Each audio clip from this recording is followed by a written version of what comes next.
हाय दोस्तों, मैं हूं आशीष और आप सबको इंडिया में जान पर स्वागत है। जब पूरी दुनिया कोरोना से पीड़ित है और इससे उभरने की कोशिश कर रहा है, तब चीन अपनी विस्तारवादी सोच को छोड़ नहीं पा रहा है। पहले चीन साउथ चाइना सी में 80 जगहों का नाम बदल दिया और वहां अब मछली पकड़ने पर बैन लगा दिया है। आप सब सोच रहे होंगे, भाई मछली पकड़ने नहीं देना ये कोई बड़ी बात नहीं है। नहीं दोस्तों, ये छोटी बात भी नहीं है। दुनिया का 10% फिशिंग साउथ चाइना सी में होता है। अगर चीन फिशिंग पर बैन लगाएगा तो वहाँ वियतनाम, फिलीपींस, थाईलैंड, मलेशिया जैसे देश में रह रहे करोड़ लोग अफेक्टेड होंगे, क्योंकि ये सब देश खाने के लिए सी फूड के ऊपर काफ़ी निर्भर है। और अब ऐसा न्यूज आ रहा है कि सिक्किम में भारत चीन के सैनिकों में टकराव हुआ है और कई सैनिक घायल भी हुए हैं। सिक्किम में लंबे समय के बाद ऐसा हालत बना है। आज मैं आपको बताऊंगा चीन का नज़र सिक्किम के ऊपर क्यों है और ये झड़प कैसे हुई। जानने के लिए आप आखिर तक के वीडियो को देखते रहिए और जितना ज़्यादा हो सके लाइक शेयर करना मत भूलिए।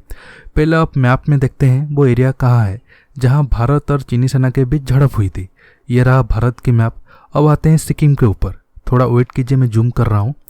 अब आप जो रेड मार्क देख रहे हैं ये एरिया है नॉर्थ सिक्किम के नाकुला सेक्टर। ये एरिया 5000 मीटर ऊंचाई पर है।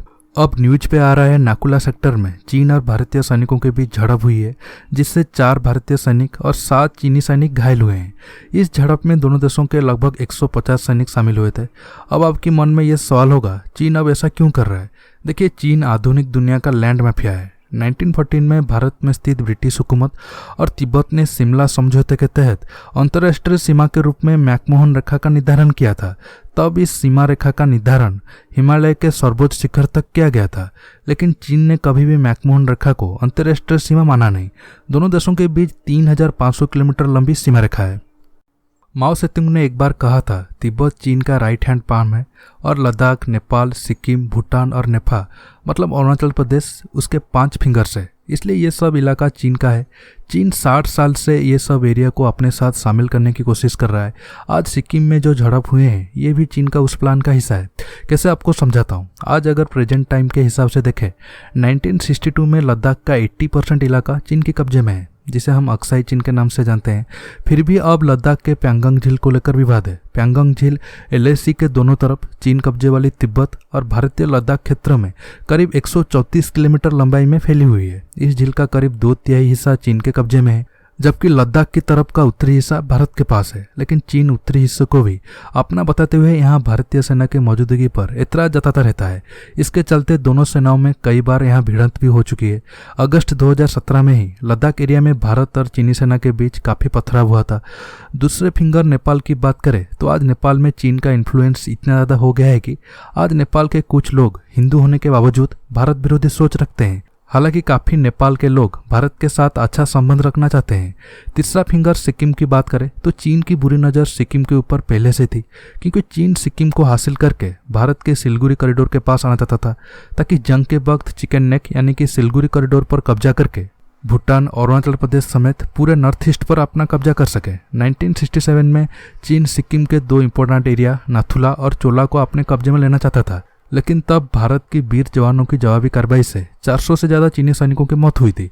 इसके बाद से आज तक चीन सिक्किम में कोई उल्टी सीधी हरकत नहीं की थी।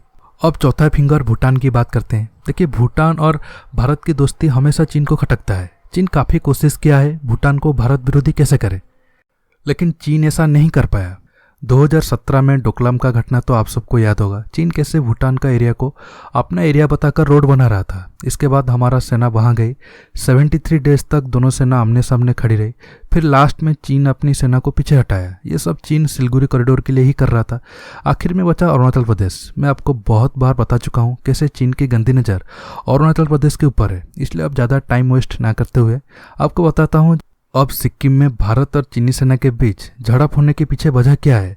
देखिए, चीन को अगर सीमा पे कोई एरिया कब्जा करना होता है तो वो एक साथ ना करके धीरे धीरे पहले कुछ 100 मीटर कब्जा करता है। ऐसे वो लगातार करता रहता है। एक वक्त के बाद एक बड़ा एरिया उसके कंट्रोल में आ जाता है। इससे चीन को ये फायदा होता है कि वो बिना लड़ाई करके दुश्मन की एक बड़ा एरिया को अपने कब्जे में ले लेता है। आपको कुछ एग्जाम्पल देता हूँ। 2013 तक चीन लद्दाख में भारतीय सीमा के 5 किलोमीटर अंदर तक रोड बना लिया था। सिर्फ लद्दाख ही नहीं, नेपाल का भी काफ़ी लैंड को चीन धीरे धीरे अपने साथ मिला चुका है। इसके साथ 2019 में ही अरुणाचल प्रदेश के एमपी ने यह आरोप लगाया था, चीन अरुणाचल प्रदेश के 60 किलोमीटर एरिया को अपने साथ मिला चुका है। हालांकि बाद में सरकार और सेना ने यह दावा को खारिज कर दिया। देखिए, भारत पाकिस्तान सीमा की तरह भारत चीन सीमा पे कोई तारबंदी नहीं हुई है, क्योंकि चीन मैकमोहन रेखा को नहीं मानता है। अब हो सकता है चीन सिक्किम में यह सेम टेक्निक को यूज करके भारतीय सीमा के अंदर आके टेंट वगैरह लगाया होगा, ताकि वहां पे तैनात भारतीय सेना समझ जाए आज से एरिया चीन के हुआ। इसके बाद हमारे जवान चीनी सेना को ऐसा करने से रोका होगा, फिर झड़प हुई होगी। अब चीन ऐसा करने के पीछे और एक वजह भी हो सकता है। भारत मई 22 को WHO की लीडरशिप रोल में आएगा। हो सकता है चीन भारत को मैसेज देने के लिए अब सिक्किम में घुसपैठ किया है। देखिए, पहले जब भी चीन के प्रेसिडेंट भारत आते थे या फिर भारत चीन के बीच कोई भी इंपॉर्टेंट बातचीत होने से पहले चीनी सेना भारत में हमेशा घुसपैठ करती थी और बाद में भारत के विरोध करने के बाद वापस चली जाती थी। चीन ऐसा करके भारत को ये दिखाने की कोशिश करता है, मैं तुमसे ज़्यादा ताकतवर हूँ। लेकिन अब ये न्यूज आ रहा है कि बातचीत के जरिए भारत चीन की दोनों सेनाएं सिक्किम में विवाद को सुलझा दिए हैं। फिर भी हमारी सेना और सरकार को ये देखना होगा, चीन डोकलाम जैसा कोई हरकत तो नहीं करना चाहता है। देखिए, अब अगर ये विवाद कम हो जाता है तो अच्छी बात है, नहीं तो हमारे ये वीर जवान चीन का 1967 जैसा हालत कर देंगे। दोस्तों, आज की वीडियो में बस इतना ही। ये वीडियो आपको कैसा लगा नीचे कमेंट करके बताइए। इस वीडियो को लाइक शेयर करने के साथ साथ मेरे चैनल को सब्सक्राइब करिए और सब्सक्राइब बटन के पास जो बेल आइकन है उसे प्रेस करना मत भूलिए। दोस्तों, रहता हूँ, बहुत जल्द एक न्यू टॉपिक के साथ मिलूंगा। नमस्कार, जय हिंद।